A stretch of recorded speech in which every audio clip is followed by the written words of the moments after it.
तो बच्चों, मैंने आप लोगों को पिछली क्लास में बताया था डिफ्यूज़न के बारे में कि डिफ्यूज़न क्या होता है कि दो सबस्टांसेस का मिक्सिंग होता है, दो सबस्टांस का मिक्सिंग होता है due to the motion of its particles, उसके पार्टिकल्स के मोशन के द्वारा। डिफ्यूज़न जैसे कि इसका एग्जांपल हम लोग देख सकते हैं कि ब्रोमीन वेपर्स को जब हम लोग एयर के साथ मिक्स करते हैं तो एक डिफ्यूज़न का एग्जांपल है। बच्चों, अब तीनों सबस्टांसेस जो हमने बात की थी, तीनों जो स्टेट्स होते हैं मैटर के, सॉलिड्स, लिक्विड्स एंड गैसेस, तो उसमें डिफ्यूज़न हम लोग देख रहे थे। तो हम लोग अब देखेंगे डिफ्यूज़न इन गैसेस, जो कि डिफ्यूज़न मैक्सिमम होता है गैसेस में। तो बच्चों, आप लोगों ने देखा होगा, ऑफन ये चीज़ ऑब्ज़र्व की होगी कि जब आपके किचन में, आपके घरों में किचन में जब फूड कुक होता है, बनता है, तो उसकी स्मेल आपके नाक में बहुत दूर से ही आप लोग सूंघ लेते हैं कि बहुत ही अच्छा खाना बन रहा है। तो रीज़न उसका क्या होता है? रीज़न उसका ये है बच्चों, या फिर कोई एक फ्रेगरेंट एक इंसेंस स्टिक आपके घरों में लगी हुई है तो उसकी स्मेल आपके नाक तक बहुत ही आसानी से आ जाती है। रीज़न उसका ये है बच्चों कि जब टेम्परेचर बढ़ता है तो पार्टिकल्स की काइनेटिक एनर्जी भी बढ़ती है, और उसी के चलते कि वो जो फ्रेगरेंस है वो एयर के साथ डिफ्यूज़ होकर पूरे सराउंडिंग में फैल जाता है। तो बस ध्यान देने वाली बात यहाँ पे यही है कि as temperature increases kinetic energy of the particles also increases. Clear है? अब बात करते हैं डिफ्यूज़न इन लिक्विड्स, जो कि क्या होता है, गैसेस से स्लोअर होता है लेकिन सॉलिड से ज़्यादा होगा, सॉलिड से तेज होगा। अब देखते हैं बच्चों क्या होता है कि डिफ्यूज़न इन लिक्विड्स। जैसा कि आप लोगों ने देखा था कि पोटेशियम परमैंगनेट के पार्टिकल्स को जब हम लोग वाटर में डिज़ोल्व कर रहे थे तो धीरे धीरे क्या होता है, धीरे धीरे वो अपने आप ही पार्टिकल्स में मोशन होने लगता है और पार्टिकल्स वहाँ से टूट के और फिर उस लिक्विड में जो दूसरा सब्सटेंस है उसमें वो जाके मिलने लगते हैं। तो क्या है बच्चों कि the spreading a purple colour of KMnO4 into water on its on is due to diffusion of KMnO4 particles into water. तो सिंपल बात क्या है कि जो पार्टिकल्स हैं KMnO4 के, वो ब्रेक होने लगते हैं स्मॉलर पार्टिकल्स में, और उसके बाद से वो जाके जो दूसरा सब्सटेंस है दैट इज़ वाटर, उसमें जाके वो पार्टिकल्स मिलने लगते हैं। अब बात आती है, एक और भी एग्जांपल है, जैसे कि spreading of blue colour of copper sulphate in water, water में जो कॉपर सल्फेट का ब्लू कलर होता है उसका मिल जाना। तो बच्चों, बहुत सारे एग्जांपल्स हैं, लेकिन ये जो स्प्रेडिंग होती है, ये जो मिक्सिंग होती है, डिफ्यूज़न होता है लिक्विड्स में, ये गैसेस से कम होता है, धीरे धीरे होता है। डिफ्यूज़न इन सॉलिड्स, सॉलिड में बच्चों ऐसा माना जाता है कि सॉलिड में डिफ्यूज़न होता ही नहीं है। बहुत लोग तो ऐसा भी सोचते हैं कि सॉलिड में डिफ्यूज़न होता ही नहीं है बिल्कुल भी। क्यों?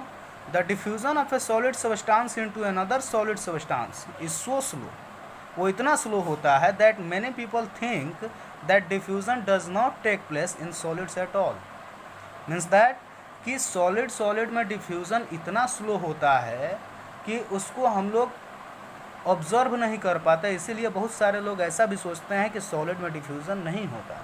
फॉर एग्ज़ाम्पल आप लोग को हम बताएं कि ब्लैक बोर्ड पे चॉक से जब लिखा जाता है तो क्या होता है, जैसे ही हम लोग उसको डस्टर से रब करते हैं तो वो मिट जाता है, लेकिन कुछ निशान, कुछ पार्टिकल्स उसके उसी समय उसी बोर्ड पे ही रह जाते हैं। ठीक है? तो बोर्ड पे वो पार्टिकल्स का रह जाना, वो सिंपल क्या है कि वो डिफ्यूज़न है। लेकिन ये भी बात है कि डिफ्यूज़न उसमें कंप्लीट डिफ्यूज़न, या ये कहें कि पूरी तरह से डिफ्यूज़न उसमें नहीं हो पाता, क्योंकि जैसे ही हम लोग अच्छे से उसको रब करते हैं तो सारे के सारे पार्टिकल्स वहाँ से हट जाते हैं और फिर वो डिफ्यूज़न वहाँ से ब्रेक हो जाता है। तो डिफ्यूज़न तो उसमें होता है, लेकिन वो इतना मिनिमम होता है, इतना कम होता है, इतना स्लो होता है कि लोग सोचते हैं, मैनी पीपल थिंक, बहुत से लोग सोचते हैं कि डिफ्यूज़न सॉलिड में होता ही नहीं है।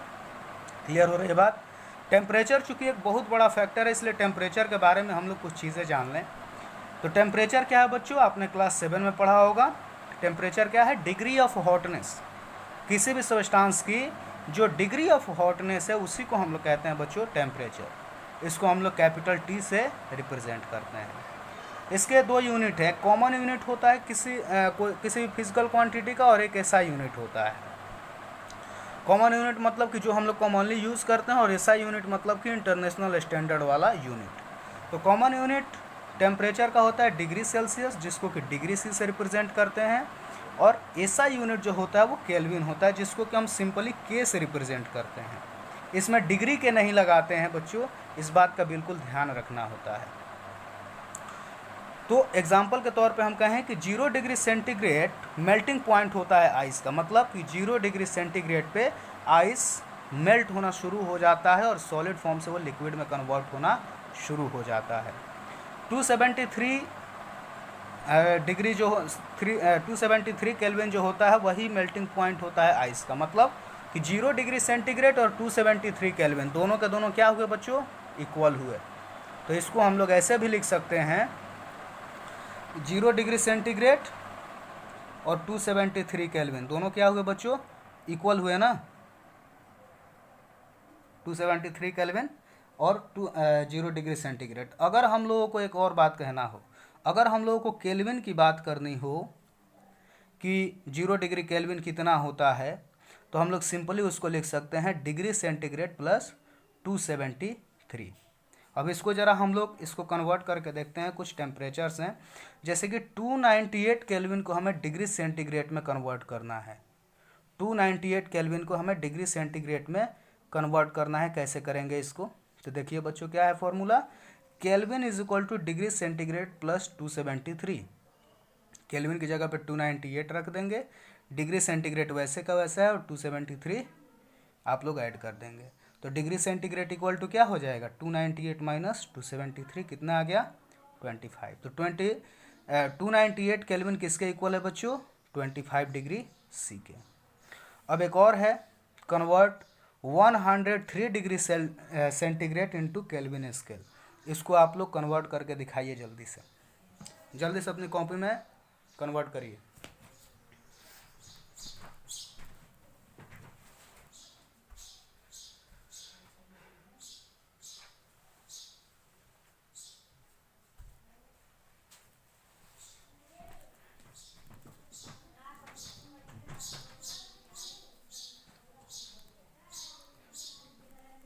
तो बच्चों इसको कन्वर्ट करने के लिए क्या करना होगा, वही सिंपल सेम फार्मूला लगेगा कि केल्विन इक्वल टू क्या हो जाएगा, डिग्री सेंटीग्रेड प्लस 273।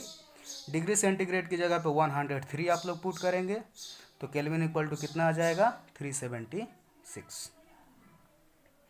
अब आगे हम लोग चलते हैं बच्चों।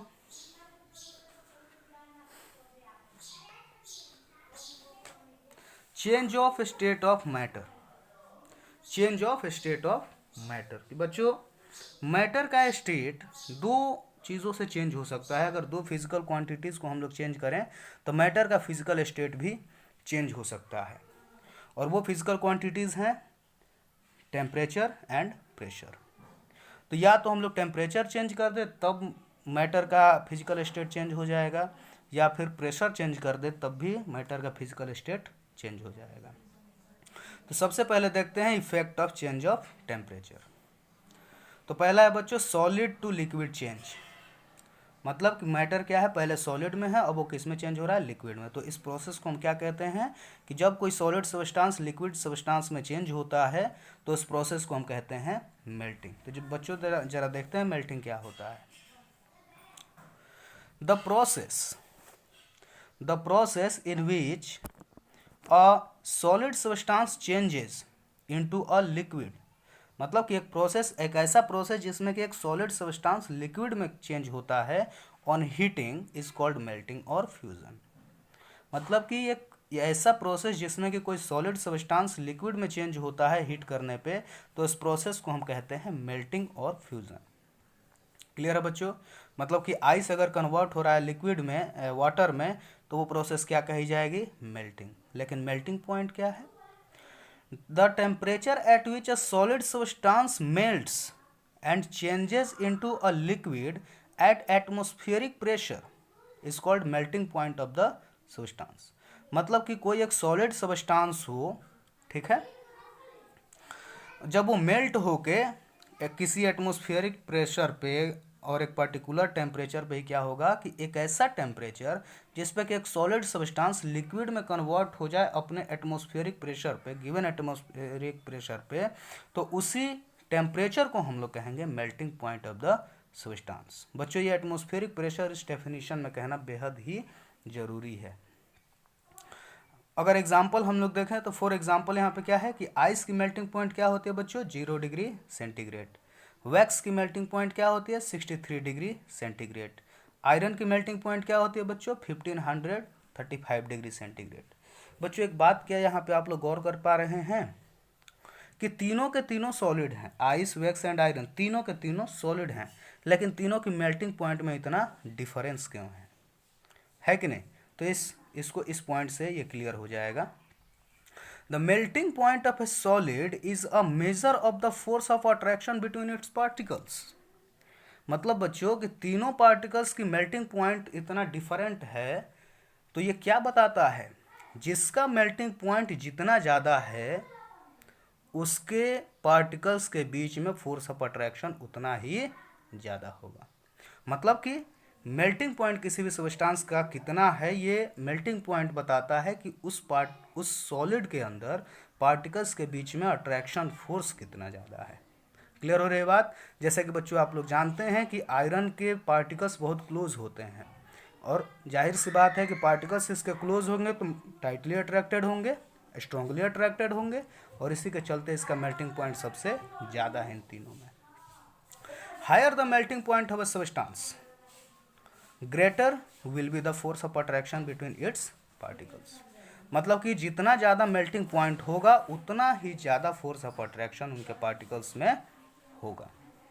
बच्चों एक क्वेश्चन है यहाँ पे, what happens to a solid when we give it temperature. किसी सॉलिड को हम लोग टेम्परेचर देते हैं तो आखिर क्या होता है उसके साथ, क्या होता है उसके साथ? तो बच्चों जरा ध्यान से देखिएगा, हम लोग मेल्टिंग का प्रोसेस समझ रहे हैं। मेल्टिंग के केस में पूछा जा रहा है कि अगर किसी सॉलिड को हम टेम्परेचर देते हैं तो उसके साथ क्या होता है। देखिए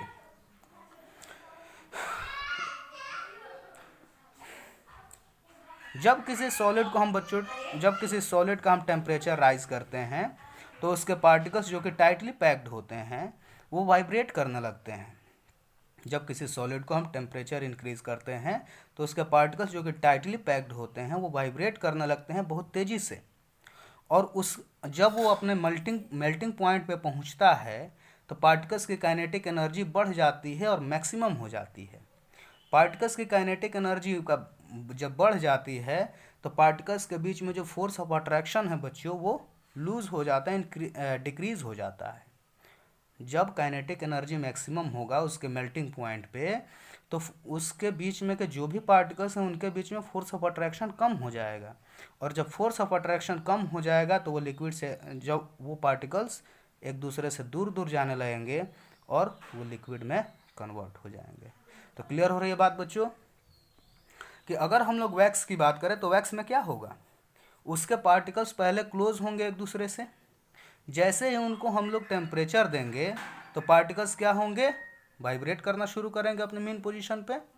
जब वो मेल्टिंग पॉइंट पे पहुंच जाएगा तो उसके पार्टिकल्स के बीच में जो भी पार्टिकल्स हैं उसमें उसकी काइनेटिक एनर्जी मैक्सिमम हो जाएगी, और काइनेटिक एनर्जी जब मैक्सिमम हो जाएगी तो पार्टिकल्स के बीच का अट्रैक्शन फोर्स कम हो जाएगा और वो सॉलिड लिक्विड में कन्वर्ट हो जाएगा। तो बच्चों यही होता है मेल्टिंग की प्रोसेस। और भी बहुत सारी चेंजेस हैं जैसे कि बॉइलिंग है, जैसे कि कंडेंसेशन है, फ्रीजिंग है, तो ये सारी प्रोसेसेस हम लोग अगली क्लास में डिस्कस करेंगे।